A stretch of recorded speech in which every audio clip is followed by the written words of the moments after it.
las dos palabras, su etimología, quiero decir, ¿por qué llegamos a una guerra ante los españoles? Sí, ya sabemos por qué, pero quiero decir, exactamente, ¿qué lo motiva?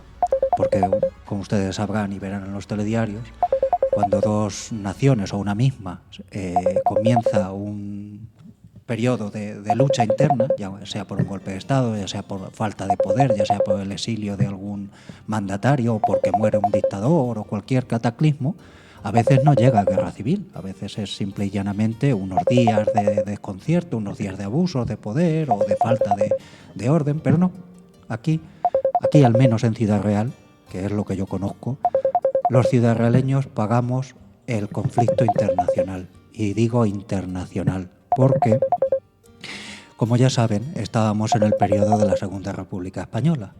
Y en ese momento estaba en el gobierno y en la propia presidencia de la República una ideología que tenía en una de sus prioridades precisamente la internacionalización. Es decir, si ustedes conocen algo de la ideología socialista o la ideología comunista, pues bueno, se basaba en aquellos entonces, en los años 30, que es lo que estamos hablando del siglo XX, en la Tercera Internacional, dirigida por el Partido Comunista de la Unión Soviética, el cual era secretario general nada más y nada menos que un georgiano que tenía por sobrenombre Acero, Stalin, o sea, un hombre que sus amigos, los que los tuviera, le habían puesto Acero porque no daba su brazo a torcer, ni su palabra. Bueno, entonces, esa perdónenme ustedes, esa manera de hacer internacional nuestro conflicto interno fue lo que precisamente lo alargó más y lo hizo más sangrante en el caso de Ciudad Real, igual que otros municipios, pero hoy voy a hablar de Ciudad Real porque soy de Ciudad Real y por desgracia soy familia de personas que lo vivieron, como muchas otras, pero digamos, hoy les va a hablar desde el corazón una persona que se ha criado con testimonios. Bien, ¿qué pasó aquí? Ya lo saben por los libros de historia, es decir, hubo, quieran ustedes el nombre que le quieran dar, hubo una sublevación de parte del ejército de tierra, esa es otra, del ejército de tierra español, pero minoritaria. Entonces aquí en Ciudad Real, ¿qué sucedió? No triunfó solamente algunos mandos, por decir mandos, algunos suboficiales, algunos mandos eran proclives a ese movimiento que, por cierto, internamente sí tenía los planes muy bien diseñados, pero externamente no había dado, digamos, una idea muy clara a la población de exactamente, aparte de obtener el poder, de lo que quería. ¿Y quién gobernaba aquí? Gobernada, igual que en el resto o la gran mayoría de España, una coalición de partidos de izquierdas. Bueno, entonces, ¿qué pasó? Como ya sabrán por la historia nacional, el gobierno nacional decretó la movilización de sus bases. Es decir, estábamos en un país en el que todo el mundo, o gran parte de España, tenía instrucción militar, todo el mundo tenía armas de caza, porque somos un país de cazadores, un país que le gusta el campo. Esta parte de España ni les digo, una zona agrícola, y veníamos de la tradición de las milicias, del Somatén incluso, que había habido hasta hace unos años antes, es decir, de la organización frente al otro, de control. Entonces, ¿qué pasó? Las milicias de unos y de otros, porque por otro lado, aquí en Ciudad Real había ideología obviamente opuesta, es decir, estaban la Falange, un partido que era un partido político que tenía una ideología, curiosamente, digámoslo así,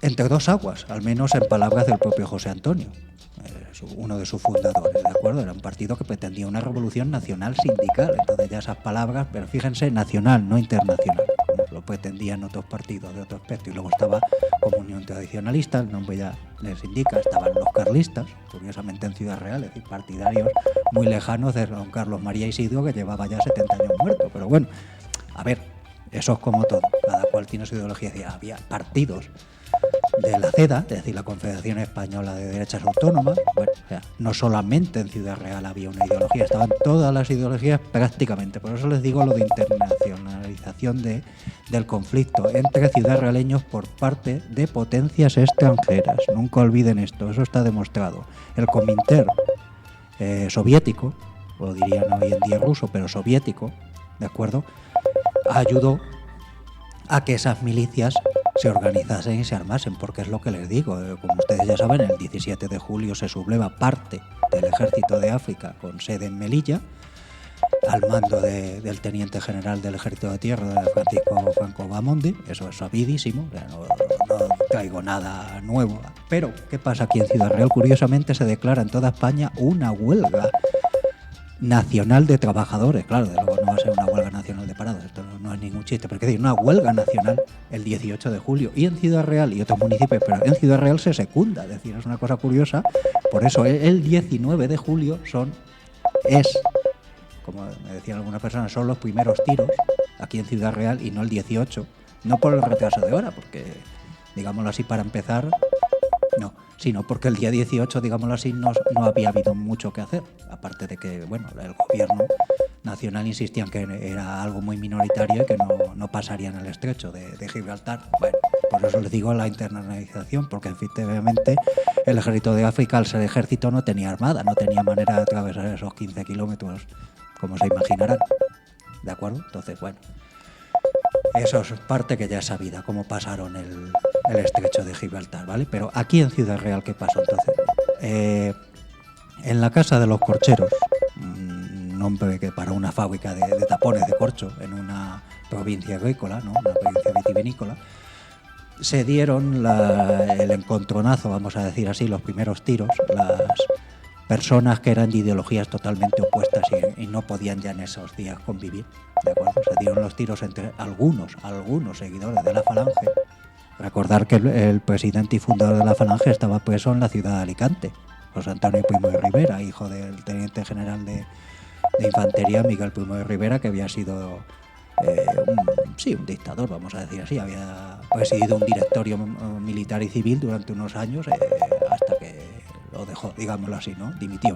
Bien, entonces su hijo es sobradamente conocido, creo que por todos los oyentes. José Antonio Primo de Rivera había sido condenado a muerte, literalmente, por sus ideas, y acabó siendo fusilado, como ya sabrán, en la prisión provincial de Alicante. Bueno, eso.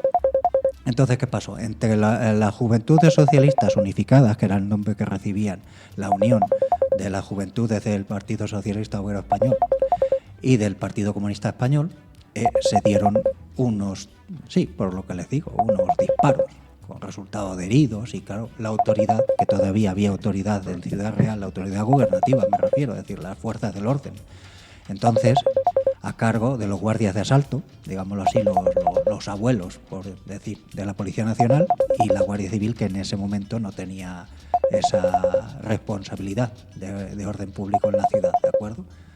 Fueron algunos detenidos, otros no fueron detenidos, en fin.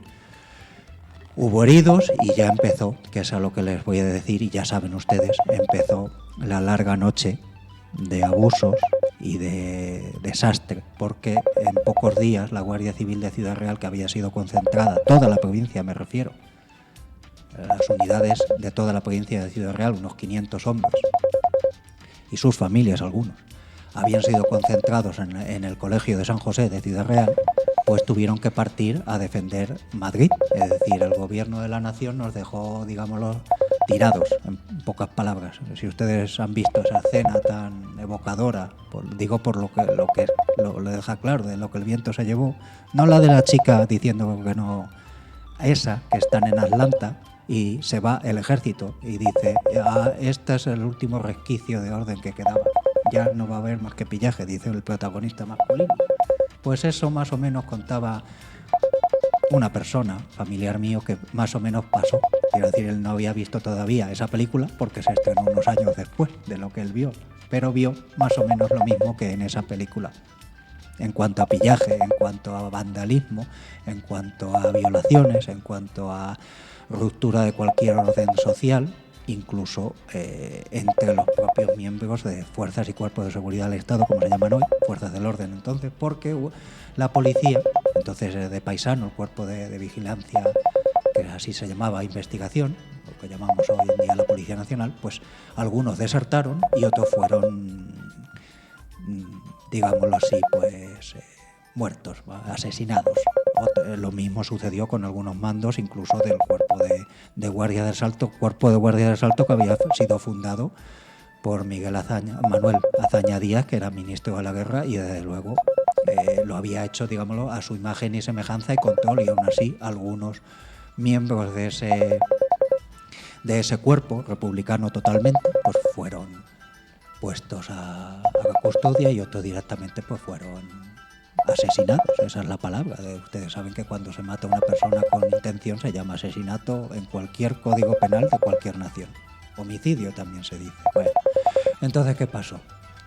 El gobierno del Frente Popular, Frente Nacional, es decir, con sus delegados provinciales, el gobernador civil, que era el delegado, ahora se llama subdelegado del gobierno, entonces, pues bueno,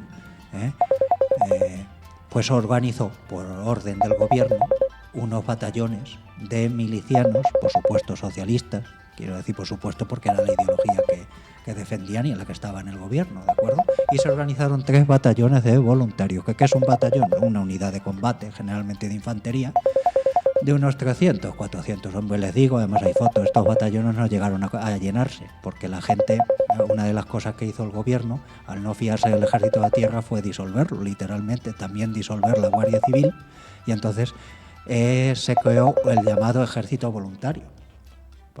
¿De acuerdo? Entonces, como era voluntario, pues, y era pagado semanalmente, pues era muy poco numeroso. Entonces, quiero decir, los batallones, hasta octubre de 1936, o sea, en lo que es el verano, lo que es todo el desastre en la zona del Frente Popular, aquí en Ciudad Real, el desastre de venganzas y de ajustes de cuentas y de abusos, pues fue por parte de esos milicianos. Y aquí viene la internacionalización del conflicto en Ciudad Real por parte del Cominter. El Cominter, a través del NKVD. El NKVD era, digámoslo así, el abuelo del KGB. El NKVD en ruso significa Comité Interno para la Seguridad del Estado, en sus siglas en ruso, ¿vale? Comité interno. ¿Qué significa interno? Que es de puertas para adentro, es una especie de policía política secreta. Militar. El NKVD y su brazo militar, más militar todavía, el GRU, fueron enviados aquí a Ciudad Real, y esto no es ninguna broma, a que enseñasen a poner en práctica los métodos de interrogatorio soviéticos, llamados en siglas checa. De ahí el nombre de los edificios que se usaban para tal, checas. ¿Qué era una checa? Eran prisiones de interrogatorio muy similares a las que había tenido el Santo Oficio cuando existió aquí en Ciudad Real. Esta diferencia es que no eran secretas, sino públicas. Es decir, prácticamente cada sindicato tenía su propia checa. Y las checas, digan lo que digan, eran dirigidas, y digo dirigidas y coordinadas por el NKVD soviético. Por eso digo internalización de nuestro conflicto. ¿Qué pasó con la gente? ¿Qué pasó con la economía? ¿Qué pasó con el patrimonio? Que es lo que nos interesa a los ciudadanos del presente de hoy. La economía fue colectivizada, eso ya se lo imaginarán. La CNT-FAI se encargó literalmente de colectivizar, de incautar, en nombre del entonces llamado proletariado, ¿de acuerdo?, los medios de producción, con el resultado que ustedes quizás ya conocerán, y si no ya se lo pueden imaginar. Personas que no tenían formación económica o industrial o empresarial o ninguna, habiendo tomado los medios de producción y repartido la responsabilidad, pues en aquello que conocían lo hicieron como lo hacían antes de colectivizarlo, y en aquello que no conocían, bueno, se organizaron. El gobierno municipal, o sea, el ayuntamiento, se encargó de colectivizar la economía, es decir, de regularla, y tan mal se dio que tuvo hasta que emitir papel moneda, y nunca, mejor dicho, papel moneda, o sea, peseta, que era la moneda de entonces, en cartón. Papel moneda en cartón, eso nos indica la falta de metal. Eso en cualquier estudio arqueológico del futuro dirán, conociendo a los arqueólogos y hablan igual que los que yo he leído, dirán, la falta de fluidez monetaria y metalífera hizo que el gobierno tuviera que imprimir. Bueno, pues eso, ese lenguaje tan ampuloso, desgraciadamente en el caso de Ciudad Real, es cierto. En otros no lo sabemos, pero aquí, incluso este autor que les habla, posee de esas monedas de cartón. ¿De acuerdo? No, después, por desgracia, se llegaría a algo peor, a las cartillas de racionamiento. Es decir, sin llamarse cartilla, ya había racionamiento. ¿De acuerdo? Se distribuían las colectividades. En el caso de Ciudad Real, una muy famosa era el molino de aceite de las Terreras, literalmente de aceite. Es decir, estaban los colectivizadores y estaban las personas que recibían de ese aceite, ¿de acuerdo? Hay que decir que el pillaje llegó a tal que la CNT llegó a incautarse del seminario que estaba en la calle Alarcos, y un seminario que tenía un espacio igual que el de actual, ajardinado, vamos a llamar así, o sea que no era únicamente un edificio administrativo y de enseñanza. Ese patio, por testimonios de la época, llegó a llenarse con el ganado de la ciudad y de la comarca y no llegar a colectivizarse, es decir, a repartirse y llegar a morirse los animales de sed y de hambre y llegar a repartirse lo que se podía repartir, ¿de acuerdo? ¿Qué les puedo decir del tesoro de la catedral? Que ya creo que sabrán, y del tesoro artístico. Obviamente, cuando digo artístico entenderán que el que más sufrió fue el religioso, es de cajón. También el civil, pero como era más escaso y más, entre comillas, neutral para cierta ideología, aunque sufrió menos.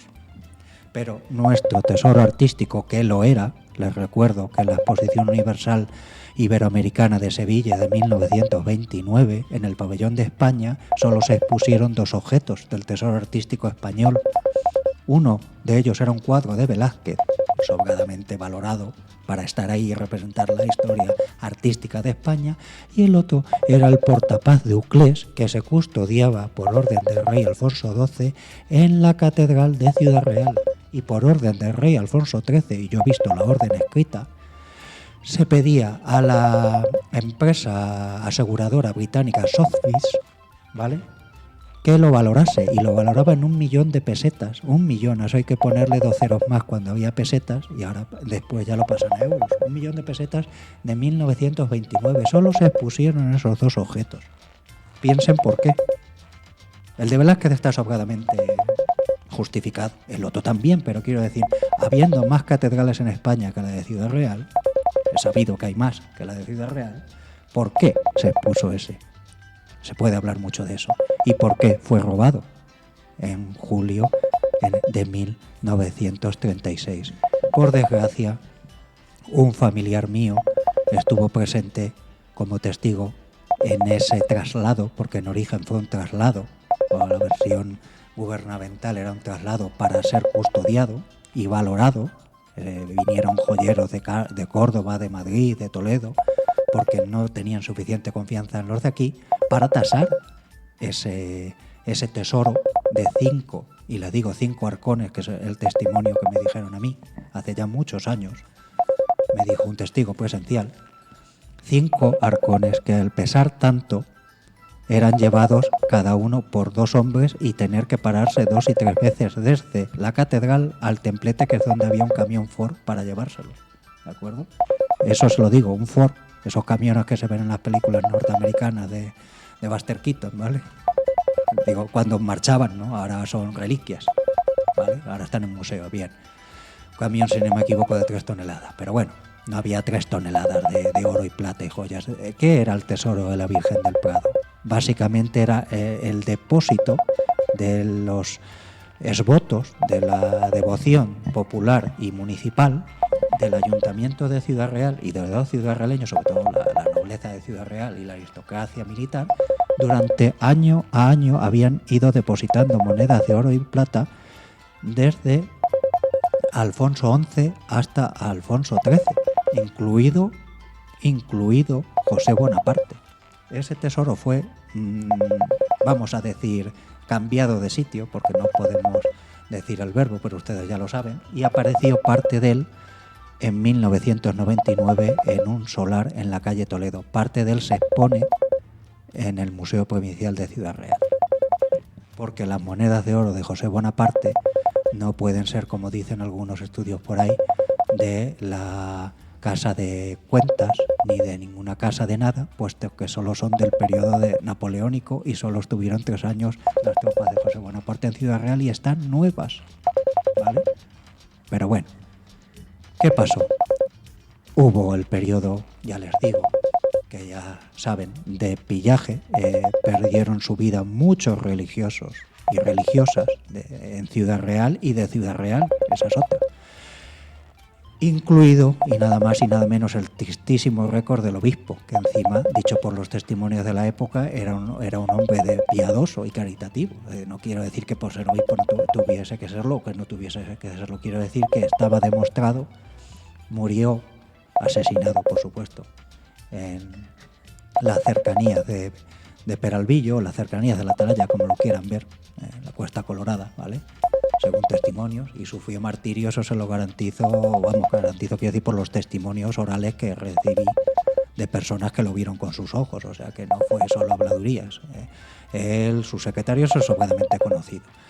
Las monjas de clausura de Ciudad Real y personas. Y también un personaje que había dado bastante a Ciudad Real y a España, en ese sentido, al crear los sindicatos agrarios católicos, que era el marqués de Treviño Aranguren. Ese hombre se le hizo firmar la cesión al ayuntamiento, que así es, y está ahí la documentación que así pone, de parcelas suyas, obviamente, y de locales suyos, y después pues fue asesinado, ¿de acuerdo? Entonces esos son los nombres que les voy a dar, que son sobradamente conocidos, porque los demás, en número casi, ha querido la casualidad, al menos lo que yo he investigado, que sean casi pares, o sea, parejos de ambas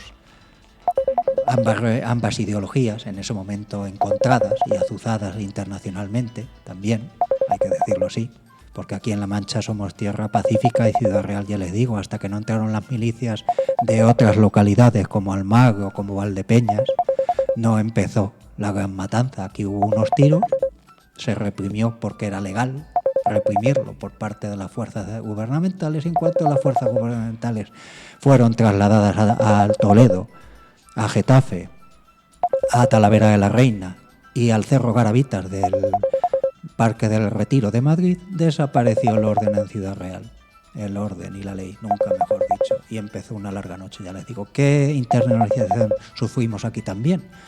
La de los cazabombarderos soviéticos SB-2 Katiuska, bombarderos nocturnos, que tuvieron su base en una base bastante visible, pero que ahora la base aérea, por supuesto, lógicamente, en las cercanías de Alarcos. Han existido y siguen existiendo infraestructuras suyas hasta los años 80 y 90. Ahí había una base de bombarderos nocturnos para defender el cielo y el suelo, obviamente, de Madrid, de la capital de España, ¿vale? Y lo llevaban ucranianos y rusos, que ahora no se llevan bien como llevan, ¿sabes? Pero entonces ese escuadrón de bombarderos era así. Al ser soviéticos, se habían abolido las nacionalidades, ¿vale? Eran solo soviéticos. Bueno, yo he tenido la suerte de que investigadores rusos, estos sí, rusos de Rusia, me facilitasen la documentación de ese escuadrón. Por eso se lo puedo decir, ¿de acuerdo? Bien. Esa es la fase internacional. Después, como ya saben, se va acabando la guerra, se va acabando la confianza del pueblo, nunca mejor dicho, en el gobierno, porque se pasa hambre y se van muchos quintos. Llegaron a morir cerca de 2.000 hombres de Ciudad Real, de un censo de 27.000 de 1931, en el frente eterno de España, que no existe. Es decir, hubo batallas, pero se van olvidando, y llegará el día que será como hablar de las batallas de la Reconquista. Serán casi mitos. Aquí participó la gente de Ciudad Real desde casi el mismo día que se crearon las brigadas mixtas, que es la unidad de combate del Ejército Popular de la República. Fíjense el dato. La primera brigada mixta se crea por el gobierno en septiembre de 1936 en Madrid, en el cuartel de la Montaña, el desdichado local donde tantas personas murieron. Bien. Y la segunda se crea en Ciudad Real. O sea, de todas las capitales de provincia que había, que no sea la de la nación, la del gobierno nacional, la segunda brigada mixta se crea en Ciudad Real. Fíjense la importancia de Ciudad Real y el por qué. Porque eran los ferroviarios que iban a transportar a las tropas de esta zona y de las demás zonas al frente. Entre ellos mi abuelo paterno. Desde aquí un saludo, aunque yo no te conocí en persona, ¿vale? Entonces se llevaron a las personas directamente desde el trabajo, desde la estación MZA de Ciudad Real a la estación MZA, conocida por Atocha de Madrid, directamente, como le pasó a mi abuelo paterno. No le dejaron ni de coger la ropa. Por ser ferroviario, fue al frente, en la segunda brigada mixta, a defender el Cerro Garavitas, sin haber recibido instrucción militar ni haber hecho servicio militar, que estaba exento de él, y en fin, esas circunstancias. Yo no le conocí, murió antes que yo, pero yo hablo a través de lo que mi padre, su hijo, me contó. y de la documentación que tengo de mi abuelo. Entonces ya les digo, la segunda brigada mixta, se llegaron a crear más de 170 brigadas mixtas, pero la segunda se creó en Ciudad Real y para ciudadrealeños obviamente de toda la provincia, pero en principio para los ferroviarios de esta localidad nuestra y de Alcázar de San Juan, que no os lo tengo que presentar, el cruce que aún todavía es muy importante. Con esos ferroviarios y los de Puerto Llano para el tema del carbón, crearon una brigada mixta. ¿Qué era una brigada mixta? Era una, como dice el nombre, una organización militar, en principio de milicianos, ¿vale? Basada en los preceptos del GRU soviético, por eso recibe el nombre de mixta, porque es la unión de las unidades de infantería, intendencia y artillería juntas, es decir, en vez de ir por separado, es como si nosotros creamos hoy en día, el ejemplo que le pongo a la gente, una unidad que sea a la vez protección civil, Policía Nacional y Guardia Civil y están juntos, trabajan juntos en el mismo edificio. ¿Cómo llamaríamos a esa unidad? No lo sé, pero eso era una brigada mixta, es decir, cosas que en principio no habían estado juntas físicamente, nada más que en el campo de batalla, partían juntas al frente. Eso, de ahí el nombre. La idea no era mala, pero el funcionamiento, ya les digo desde aquí, no fue muy bueno por lo que contaba mi abuelo, ¿vale? Y otros que en el mundo han estado, ¿vale? ¿Quién mandó la segunda brigada mixta después, 10ª brigada mixta, después 101 brigada mixta, que acabó sus días en Tortosa, después de la derrota de la batalla del Ebro? Nada más y nada menos que un sargento de la Legión de Badajoz, Valentín González, alias el Campesino. Nada más y nada menos. Pero bueno, eso es otra historia, eso es a partir de la batalla del Jarama, donde murieron muchos ciudadanos, por cierto, también de ambos bandos. ¿Qué decirles? Muchas personas de la Falange que sobrevivieron o no les pilló aquí en Ciudad Real se unieron, como no, a la Falange y se unieron a los requetés, se unieron a los regimientos y batallones que creó el general Mola en un principio y después el general Franco, eso es sabido. Y si no, a la famosa Legión del general Millán Astray. Bien, esos se encontraron por desgracia en el Cerro Garavitas, en la batalla del Jarama y en otras batallas más de nuestra guerra civil. ¿Qué pasó aquí? Los que se quedaron aquí o eran muy jóvenes, como mi otro abuelo, para ser quintos, para ser movilizados, engrosaron unos una resistencia pasiva pero bastante activa y otros pues las milicias de apoyo, las juventudes, que ya os he dicho antes, entre las que se encontró sin quererlo mi abuelo materno. Bueno, entonces que llegó el 11 de marzo de 1939, que es a donde vamos. Les recuerdo que antes había estado la batalla del Ebro y uno de los testimonios para mí más dolientes y dolorosos no solo es la pérdida de patrimonio, sino la pérdida de comida. Es decir, hubo convoyes constantemente durante todo el verano. La batalla del Ebro empezó el día de Santiago, oficialmente, o sea, verano, 25 de julio, si no me falla la memoria. ¿De acuerdo? Todo el verano, convoyes de pan y de carne de toda la provincia de Ciudad Real partieron desde Ciudad Real escoltados por milicianos y vigilados antes de ser desplegados, antes de salir de la estación de Ciudad Real, porque había tanta hambre que se tenía que disparar al aire, incluso a culatazos, porque la gente quería ese pan, lo olía sin broma. En testimonios que he oído de personas que vivían cerca de la estación, por la noche olían a comida, olían a carne. En fin, entiéndanme, creo que no les tengo que dar más.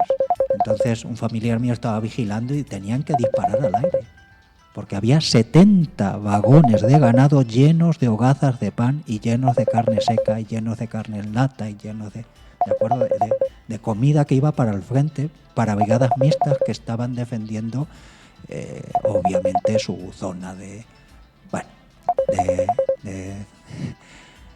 río Ebro. No voy a entrar en detalles, ¿vale? Entonces esa vuelta enorme que daban los ferroviarios ciudadrealeños por Castellón, bueno, primero iban a Alicante, pero bueno, Alicante, Valencia, Castellón, Tarragona y de ahí al verdadero frente, eso tampoco se ha hablado nunca y me temo que quizás no se hable, pero bueno, nosotros estamos hablando de la localidad. Entonces ya les digo, hubo un trasiego enorme de cerca de 300 convoyes de comida y por supuesto algo de municiones y algo de quintos, porque fue la famosa quinta del biberón, lo de aquellos muchachos de 15, 17 y 18 años. Bueno, pero bueno, eso conduce a que el 11 de marzo, aquí, antes se había instalado el Ejército de Extremadura, quédense con el nombre, Ejército de Extremadura con cuartel general, en cuanto a plano mayor me refiero, en el Casino de Ciudad Real y cuarteles generales en en la plaza de toros de Piedrabuena y en una finca a las afueras de Almadén. Ese ejército de Extremadura, ya les digo, el ejército de Extremadura en La Mancha, son terminologías de acuerdo, políticas, ¿vale? Porque, bien, lanzó una ofensiva, literalmente, por orden, obviamente, del Estado Mayor del Ejército Popular, bien, pero bueno, lanzó una ofensiva por parte de un coronel de la Guardia Civil que se había pasado al Ejército Popular de la República, llamado Antonio Escobar Huertas. Esa ofensiva fue un desastre en Sierra Tapera. Tenían que tomar el norte de la provincia de Córdoba y no pasaron casi de Sierra Tapera, del Valle de los Pedroches, muriendo miles de hombres. Pero bueno, como es en Ciudad Real, en La Mancha, pues no, es otra batalla que tampoco existe. Un poquito como todo, ¿no? Bueno, entonces eso decidió a que el 11 de marzo el coronel Casado, jefe de la Guardia Presidencial, del presidente de la República, un coronel de caballería, diese un golpe de Estado en Madrid y antes, con aquellos que le quisieran seguir, se diesen golpes de Estado en capitales de provincia, incluida la nuestra. Entonces, este general, que había sido coronel de la Guardia Civil y había detenido el golpe de Estado en Barcelona, había estado en todo y en nada. Y había perseguido aquí el bandolerismo, había acabado con bastante del bandolerismo que había, que esa es otra. Eso se tiene que hablar. Hubo bandolerismo, o guerrilla, como lo quieran ver, durante nuestra guerra civil aquí.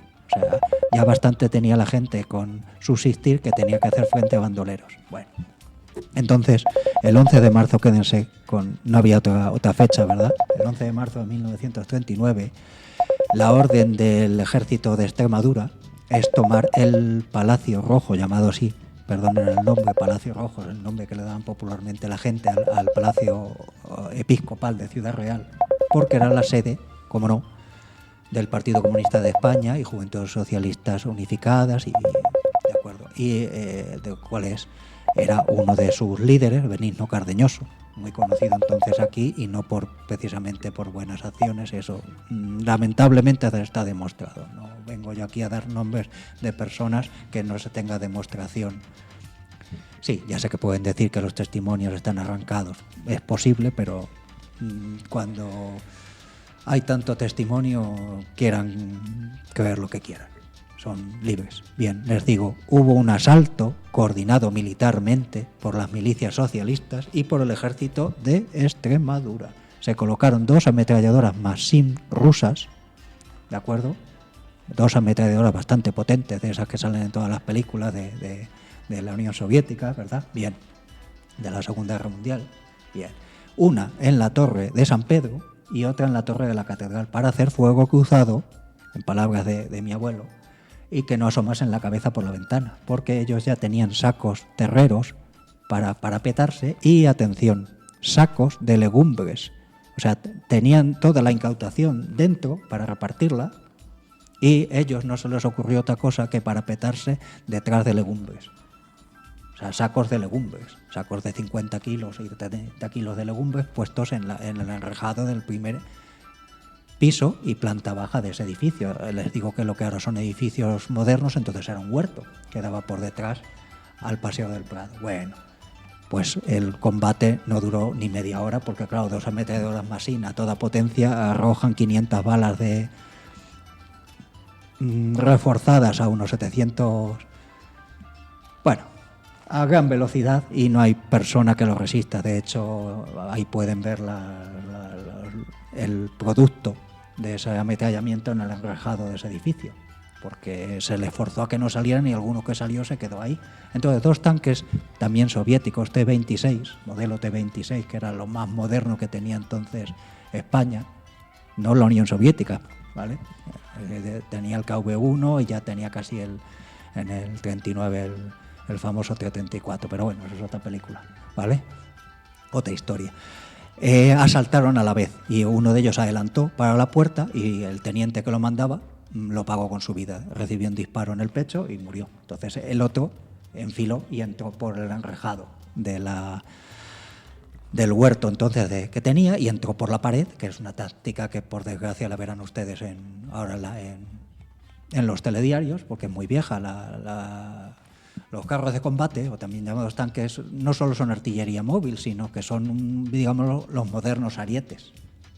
¿de acuerdo? Se usan masivamente, digan lo que digan, para eso. Y también transporte de tropas y puestos de Estado Mayor, en fin, esas cositas. Entonces entraron y se procedió a detener a los líderes de ese partido y de esa asociación y de ese sindicato, y algunos de ellos ofrecieron resistencia y algunos de ellos por testimonio fueron fusilados en ese mismo patio. Otros pasaron a la cárcel provincial y fueron sentenciados al Consejo de Guerra Sumarísimo después de la guerra. Pero bueno, eso ya les digo, 11 de marzo, mañana de invierno. Bueno, el 29 de marzo de 1939 se produce la rendición de Ciudad Real en términos casi caballerescos, casi, entre dos excompañeros, ¿de acuerdo? Que eran o compañeros de compañía, sino que me refiero de oficio, entre dos militares de oficio, ¿de acuerdo?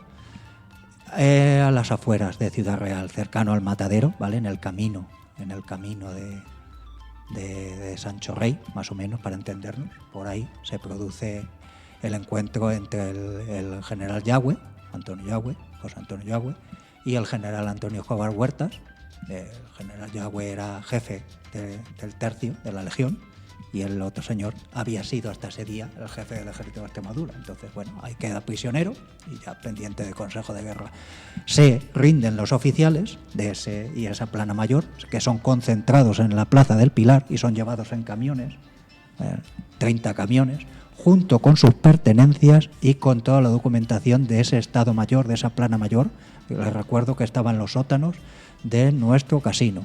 Y se llevan la documentación y el tesoro que había sido salvado por la Comisión Nacional de Rescate de Tesoros Artísticos en el Banco de España, sito en la Plaza del Pilar, ¿de acuerdo? Todo eso fue evacuado el 29 de marzo de 1939, el mismo día que por orden de Yagüe entran dos tabores de regulares, que son los tabores, lo mismo que una bandera y que un batallón, una unidad tipo batallón. En este caso, el nombre de regulares no va con segundas, se llamaban así porque eran un tipo de regulación, ¿vale? Eran los antiguos mojarates, eran, yendo al grano, rifereños o marroquíes al servicio de España, porque como que ya sabrán, el norte del moderno Marruecos estaba tutelado en un protectorado internacional por España. Entonces, aquellos marroquíes que voluntariamente querían luchar por España solo lo podían hacer en esos tabores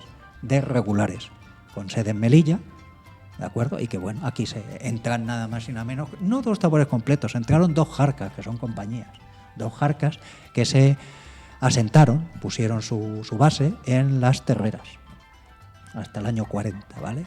Entonces, bueno, a partir de ese día, del día 30 de abril, pues ya gobierna el generalísimo Franco en Ciudad Real. Y ya, como saben, el 1 de abril se rinde Madrid y ya está. Entonces, así acabaría la guerra civil en cuanto a guerra civil.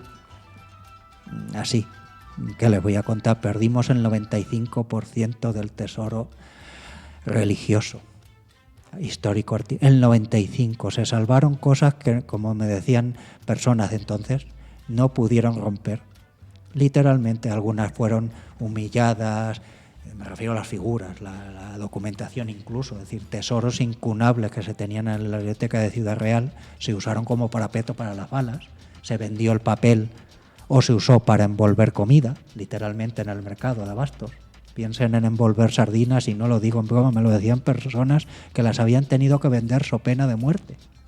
O sea, personas que no podían perder, como lógico, su sustento, pero tenían que hacer siendo católicas y creyentes, hacer el esfuerzo de vender envuelto su mercancía en cosas en las que creían. O sea, hacer una herejía, ¿de acuerdo? En términos canónicos, ¿vale? Entonces, ¿qué les voy a decir de nuestra guerra civil? No quiero parecer, aunque quizás lo sea, nada cabroso. ¿De acuerdo?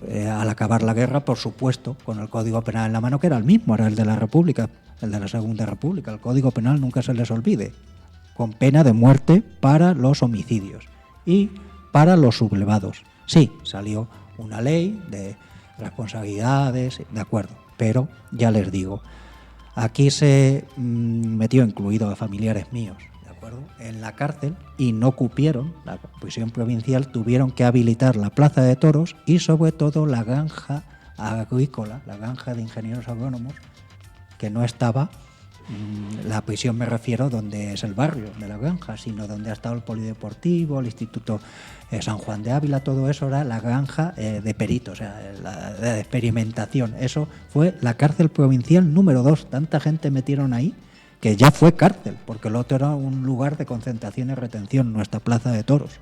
Desgraciadamente ahí se cumplieron sentencias de muerte, en la plaza de toros. Bueno, ¿a dónde fueron enviados nuestros ciudadrealeños después de ser sentenciados? Pues a Valdenoceda, que eso lo conocerán, a la prisión de la Tabacalera en Bilbao. Allí estuvo, desgraciadamente, un bisabuelo mío 3 años, ¿de acuerdo? Y otras cosas más que no quiero contar más porque no nos sirven para mucho, ¿de acuerdo?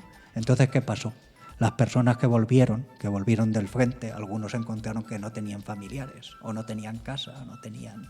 De ambos bandos les voy a decir, pero claro, es que era el mismo Ciudad Real para ambos. Les digo una cosa, para más INRI, como se decía antiguamente, Ciudad Real pasó de tener 27.000 habitantes en 1936 a 40.000 en 1939. ¿Cómo ese milagro si están todos los hombres prácticamente fuera? Pues porque vinieron hombres y mujeres refugiados de guerra. Y les voy a decir, de Málaga la ciudad, de Málaga la Axarquía, de la Talavera de la Reina, de Úbeda, del santuario de Nuestra Señora de la Cabeza. Tristemente, los supervivientes, los pocos guardias civiles que sobrevivieron y sus familiares fueron encarcelados aquí. Así, ¿de acuerdo? Así se lo digo porque por desgracia he visto la documentación. Sí, a las familias civiles se las trató muy bien, he dicho testimonios de ellos mismos. Pero imagínense el cargo para las familias de Ciudad Real, porque se pidieron voluntarios, o sea, familias que pudiesen acoger a esas familias. Me refiero una vez que se vieron que eran niños, y bueno, qué más detalles no les quiero dar. Entonces piensen en que gente de otras provincias, y de Toledo, ya les digo, Talavera de la Reina, al frente de Talavera, de Alcázar de San Juan, de Almadén, todas esas personas, y de Málaga. De hecho, aquí tuvimos hasta hace unos años un negocio que hacía nombre a un gentilicio de esa localidad, porque el fundador era de ahí. Vino andando, en palabras de un testigo presencial, de ahí. Por eso se llamaba el negocio así, me dijeron. No tengo manera de saber si era así. ¿De acuerdo? Entonces piensen en el dolor y el destrozo que sufrió Ciudad Real con 3 bombardeos que nunca vienen en ningún sitio de la aviación voluntaria italiana. Por eso digo la internacionalización del conflicto. Es decir, en España no solo lucharon, perdónenme, no, yo no lucharon entre españoles, sino por desgracia vinieron otros que no eran españoles a luchar contra españoles. Porque mayoritariamente no luchaban entre ellos, no luchaban soviéticos contra italianos, ni contra alemanes, ni contra irlandeses, ni contra norteamericanos, ni contra otros alemanes, ni contra otros italianos. Yo he conocido a hijos y nietos de italianos de ambos bandos, es decir, de la brigada Matteotti y de los Folgore, ¿de acuerdo? Es decir, de gente que habían venido a luchar por el Duce y contra el Duce, ¿de acuerdo? A España. Entonces, por eso se lo digo seguro, y aquí en Ciudad Real también, pero no voy a dar nombres, ¿vale? Como empezó la cosa de mal, terminó igual de mal, porque ya lo vuelvo a repetir, Ciudad Real bombardeado, ya les digo, en día de feria, en día de mercado, y ametrallado el convoy de quintos que salían para el frente para Valencia, ametrallado por la aviación italiana. En palabras de un testigo presencial, se llenaron 2 carros de muertos. Nunca olvidaré ese dato porque no tengo manera de saber de qué tipo era el carro. Como saben, había 6 tipos de carro, galera, en fin. Entonces, no quiero extenderme, pero ya les digo, hubo un desastre enorme. Somos la 3ª provincia en número de muertos, no siendo la 3ª provincia en demografía, como ya sabrán sin haberlo investigado. Es un baldón muy grande para Ciudad Real el tener ese sello, vamos a decir así, porque ya se imaginarán cuáles son la primera y la segunda provincias, es fácil. Madrid y Barcelona, Ellos sufrieron enormemente, ya lo sabemos, pero precisamente lo sabemos porque se ha publicado y se ha divulgado. También sufrieron enormemente Toledo, Alicante, Valencia, Málaga, que les voy a decir que no sepan. Castellón, donde quieran, Bilbao, San Sebastián, Oviedo, que fue destruido literalmente. Literal, no es figuración, ¿de acuerdo? Encima 2 veces, ¿vale? En el 34 y en el 36, pero bueno, vamos a decir destruido. Pero bueno, Ciudad Real es nuestra ciudad y nos hace doler lo nuestro, digámoslo así. No es que menospreciemos al dolor ajeno, somos todos hermanos de la misma nación. Bueno, dicho esto y con muchísimo dolor, y les pido disculpas de aquí si he dado algún dato inexacto o he removido algún recuerdo que no hayan, por supuesto, en su derecho querido recordar, paso el testigo a mi amigo e investigador David Céspedes, que nos va a hablar de la División Azul. Hola Antonio, buenas tardes oyentes. Muy interesante tu disertación, siempre se aprende contigo y esa capacidad de oratoria y de memoria, sobre todo la memoria que tienes, porque yo ya la voy perdiendo. La División Azul es una consecuencia, podemos decir, inmediata a la Guerra Civil y sobre todo a la Segunda Guerra Mundial. Has citado algún caso, algún hecho como la Casa de los Corcheros, donde ahí aparecen ya los que serán futuros divisionarios. Estamos en plena Segunda Guerra Mundial, hay varias ideas que me gustaría dejar, por lo menos exponer, que son ideas que no se han tenido en general muy en cuenta. Una de ellas es que en la Segunda Guerra Mundial, en cuanto se produce el avance alemán, del ejército alemán, de la Wehrmacht, que es el ejército alemán en las Fuerzas Armadas alemanas, es tan brutal y tan veloz que en España se entiende que va a ser una guerra que apenas va a durar 6 semanas, 6-7 semanas. Entonces, estamos hablando año 41, los falangistas, que tienen en principio hasta la crisis de mayo del 41 cierto poder en la dictadura franquista, consideran que deben ser partícipes en la Segunda Guerra Mundial. Su ideología, todo su impronta les señala como partícipes voluntarios en esta Segunda Guerra Mundial.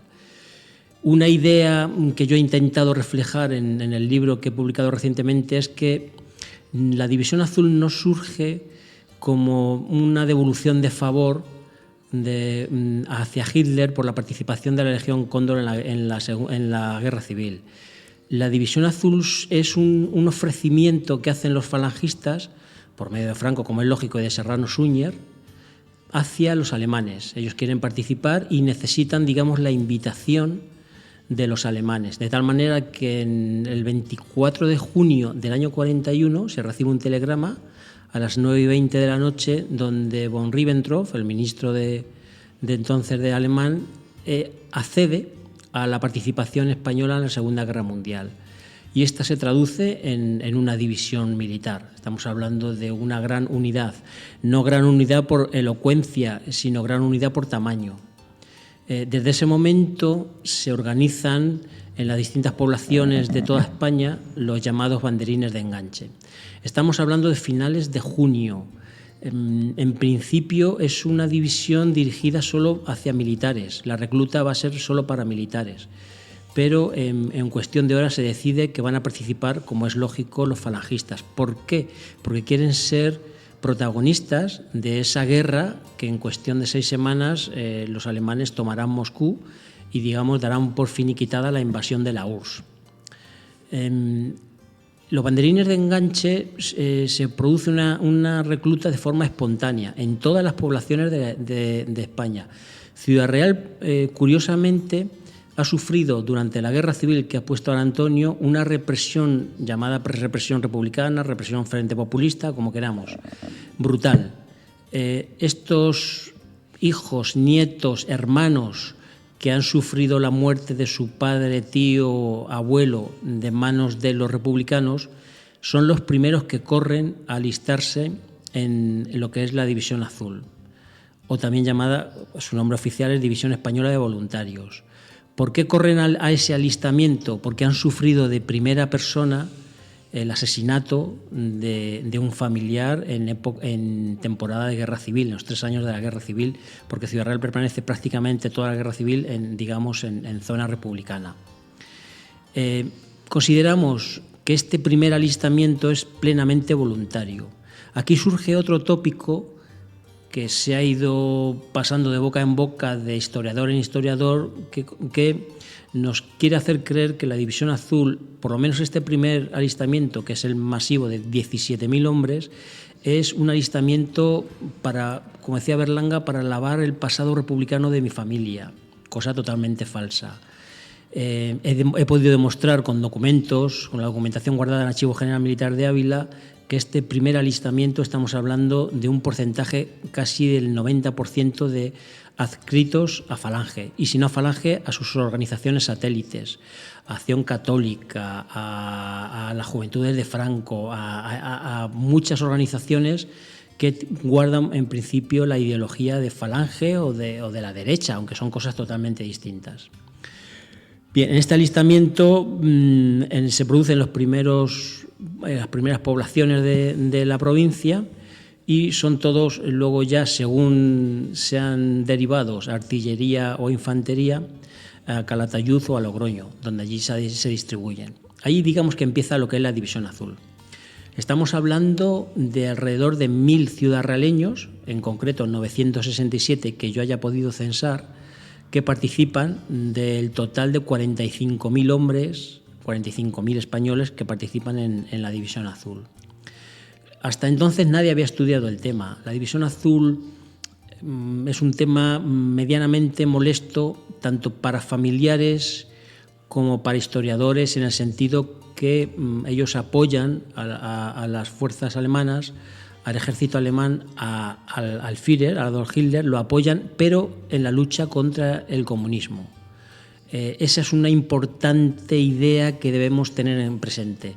Ellos no... el falangista es admirador de la máquina bélica alemana, pero en el juramento que hacen en el campamento alemán de Grafenborn se especifica que es única y exclusivamente la lucha contra el comunismo.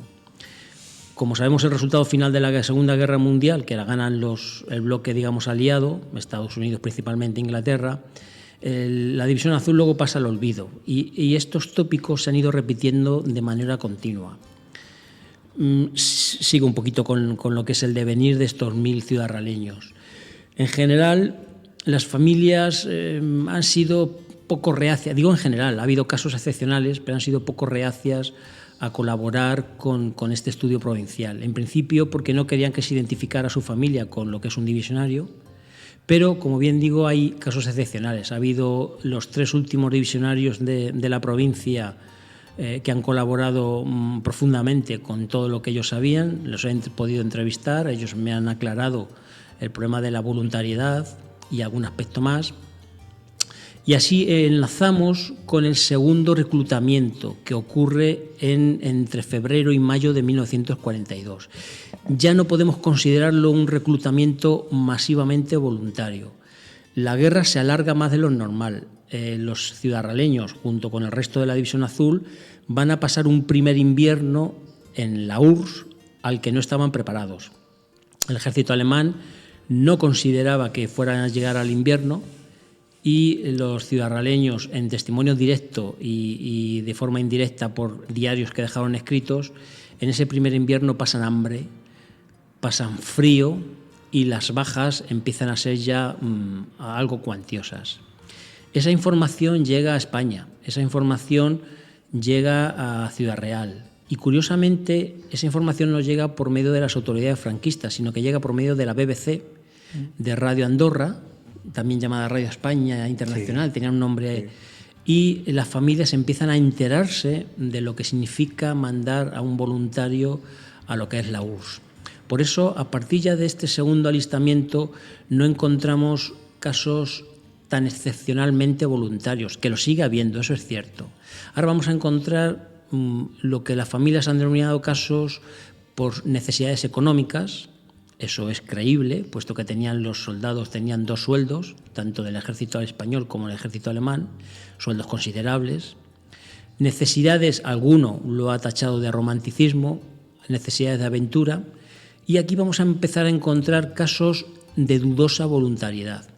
Este aspecto es importante porque la naturaleza de la División Azul, si es plenamente voluntaria, su tratamiento es uno, pero si hay casos que no sean voluntarios, su tratamiento es otro. De 967 hombres, yo he encontrado 26 casos que podemos tener la delicadeza de decir que no son plenamente voluntarios. Hay varias tipologías, desde un padre preso en una cárcel franquista, que el hombre decide ir, algunos que no demuestran voluntariedad total, pero tampoco es una inscripción en organizaciones marxistas, y cuando lo son, a la CNT, UGT, lo dicen que se inscribieron a estas organizaciones para poder trabajar en época republicana. Yo eso lo he reflejado en los documentos y ya el lector debe decidir si estamos ante casos voluntarios o no. Hay un tercer alistamiento, aún todavía más difícil de encasillar como voluntario, que es en el 43, prácticamente ya está terminando la División Azul, porque la División Azul tiene un recorrido en el tiempo de 2 años. Ellos llegan al frente del Volkhov, el río Volkhov, al lado de una ciudad importantísima, que es la cuna del bolchevismo en Rusia, que es Nóvgorod. Llegan allí y su primera toma de contacto con el fuego, con lo que es la guerra, ocurre el 12 de octubre de 1941. Algunos eso lo tachan como destino providencial, por coincidir con la festividad del Pilar. Piensen ustedes que estamos hablando de civiles. Estamos hablando de muchachos de 16, 17, 18 años, que algunos falsifican su edad para poder participar, que por su edad no han tenido contacto directo muchos con la guerra civil y ahora pues estiman que deben participar en una guerra en principio cómoda para ellos, cosa que no ocurre. En estos 2 años ocurren en Ciudad Real hay estimadas alrededor del 9% de fallecimientos. En total son 87 fallecidos de 967. Pero las bajas, tanto médicas como por congelación, como psicológicas, es del 50%. Hay 400, árbol de memoria, 486 bajas certificadas. Es una barbaridad. Es una barbaridad. La consecuencia viene porque los españoles son destinados en un frente difícil, como es el frente de Nóvgorod, que los soviéticos consideran que es una ciudad donde los voluntarios españoles les molesta que haya gente extranjera en la cuna del bolchevismo. Y allí van a sufrir ataques, golpes de mano, van a sufrir bajas desmedidas. Este es el primer frente descrito en la historia de la División Azul. Luego el segundo frente, cuando ya estiman que allí se termina, digamos, la participación española, pasan al frente del Leningrado. Saben ustedes que la ciudad en ese momento sufría un asedio atroz, pero faltaba cerrar un pequeñito cerco. En ese cerco van a participar el resto de División Azul. Algunos vuelven y otros se incorporan de nuevo en los llamados batallones en marcha. La División Azul se incorpora durante estos 2 años, continuamente está incorporando soldados voluntarios. ¿Por qué? Porque las bajas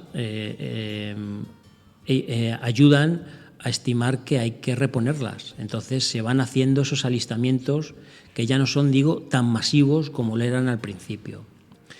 Llegamos al segundo invierno y en el segundo invierno los testimonios coinciden que el ejército alemán ya está preparado, ya reciben equipamiento, los llamados supercapotes, superbotas, reciben comida bastante abundante y van a estar alojados en los búnkeres que tenían los alemanes, que van abandonando poco a poco según se van instalando los españoles. La anécdota de este cambio viene porque los alemanes describen que los españoles se instalan cantando, generando ruido, dando gritos con alegría. Esto, como es lógico para los alemanes, es algo inaudito, es algo inconcebible. Esto me lleva a hacer la comparativa entre el trato que van a tener los españoles con los alemanes y viceversa. En general, estamos hablando que los falangistas que deciden que debe existir la División Azul son germanófilos, son afines a lo que es la maquinaria alemana. Pero la tropa no lo es tanto y van a ocurrir en desencuentros continuamente entre tropa española y tropa alemana. En principio, la causa principal, y no es motivo de risa, pero eso existe así, son por la ciudadanía femenina rusa y polaca cuando atraviesan Polonia. Estamos hablando de chavales de 18 y 19 años, que eran más hombres que los de ahora, eso es cierto, en aquella generación. Pero los desencuentros entre los dos ejércitos ocurren principalmente por ese tema. Y un segundo tema es el aspecto idiomático. No terminan de entenderse, aunque los españoles empiezan a chapurrear a la maniera culiparda el dialecto, van mezclando palabras rusas con alemanas, con españolas, pues no terminan de entenderse, a pesar que hay intérpretes. Entonces los alemanes estiman que van a operar siempre, a partir ya del 42, que van a operar de forma independiente españoles con alemanes. Hay un montón de anécdotas, de vicisitudes, de combates, de historias, de hechos agradables y no tan agradables, descritos en la amplia bibliografía divisionaria que empieza a ser ya más que abundante. El lector debe tener en cuenta que en este país, como en tantos temas, siempre estamos tratando la historia diferenciando dos bandos. A mí me sorprende cuando yo empiezo a estudiar la División Azul que entre ellos se consideran contrarios unos a otros. Me explico. Tenemos un bando que considera a la División Azul como héroes, que los considera plenamente voluntarios, como que hay que hacer una apología de ellos como gente que ya no queda así, y otro bando que considera que los divisionarios, la División Azul, es un despojo de hombres que tuvieron problemas con la ciudadanía rusa, con los polacos, con los alemanes, que fueron tratados como carne de cañón, enviados a zonas de combate donde iban a caer. Eso a mí me produce pavor, realmente, estudiar las dos versiones. Es cierto que la primera versión que he descrito, esa que los considera, sino como héroes, da detalles y ofrece nombres en concreto que la otra versión cuesta más de ofrecer. Les voy a poner un ejemplo. Hay una figura que desagrada mucho al militar y es la deserción. Tenemos dos tipos de deserciones: hacia el enemigo, o sea, un divisionario que decide que se va con el ejército de la URSS, y una deserción a retaguardia, o sea, por los motivos que sean, decide irse. Entonces, esa figura, cada uno lo trata de una manera diferente. En Ciudad Real tenemos 4 desertores de 967 voluntarios, lo que da un porcentaje muy bajito. En general, ya para concluir, la División Azul hay que leerla y hay que estudiarla de la forma lo más objetiva posible, que es muy difícil, lo sé, pero por lo menos de una forma honesta. Son gente producto de su época, producto de una guerra civil atroz, como ha explicado Antonio, pero que participan de una forma, en principio, plenamente voluntaria, pero que cuando regresan aquí son tratados de una forma oculta. Franco no quiere asociar la participación española en la Segunda Guerra Mundial porque les dan para el pelo, y considera que no deben ser tratados como héroes, y así son ocultos. Y eso se ha trasladado a día de hoy. En general, yo creo que es suficiente para que ustedes puedan indagar un poquito más. Hay más familias de las que nosotros pensamos afectadas por la División Azul, afectadas en el sentido que tienen un tío, un abuelo, un padre que fue divisionario. Estamos hablando de 45.000 hombres en la España del 41. Por mí es un tema que espero que les agrade, es un tema que no se ha tratado hasta entonces a nivel provincial en Ciudad Real, y que les lleve a la curiosidad de leer qué fue de aquellos hombres. Muchísimas gracias, David. Gracias a ti. Ha sido todo lo necesario y conciso, y me honra y nos honra y me alegra que hayas venido y hayas participado para hablar de unos héroes, equivocados o no, pero unos héroes. Hay que, como decía mi sargento, cuadrarse ante los héroes, porque hacen lo difícil enseguida y lo imposible un poco después, y eso no lo hace todo el mundo. ¿Cierto? Eso es así. Diga, puede ser un héroe de la URSS, puede ser un héroe del Vietcong o puede ser un héroe de la División Azul, pero son personas que se han jugado el tipo y los demás lo ven sentado. Y es fácil torear desde la barrera. Bueno, así acabó nuestra España y nuestros manchegos. Y una pregunta te hago desde la ignorancia. Hace tiempo leí que con algunos de esos divisionarios retornados, se fundó una cofradía de excombatientes. Sí, Nuestra Señora de las Angustias, aquí en Ciudad Real. Pues, Recién llegados consideran que deben procesionar, fundar una hermandad donde la Diputación les concede un préstamo para el paso, donde las normas se establecen y donde empiezan a aparecer divisionarios en la segunda, tercera junta. Y se engloban a combatientes, excombatientes de guerra civil y visionarios. Así es. Bueno, pues muchísimas gracias por tu participación y por haberte acordado de ellos. Nunca mejor dicho. Acabamos aquí y les damos las gracias por su paciencia. Hoy ha sido un programa más largo porque desgraciadamente era un tema más cercano a nosotros donde hay más información. Muchas gracias por su atención y nos oiremos en otro día. Buenas tardes. Buenas tardes.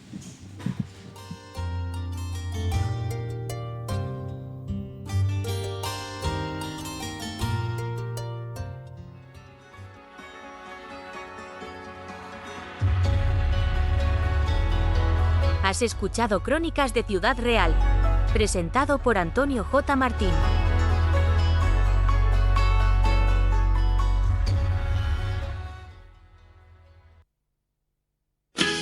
Si para creerlo tienes que verlo, ven a ver nuestra emisora y cómo se hace radio. Estudios abiertos en calle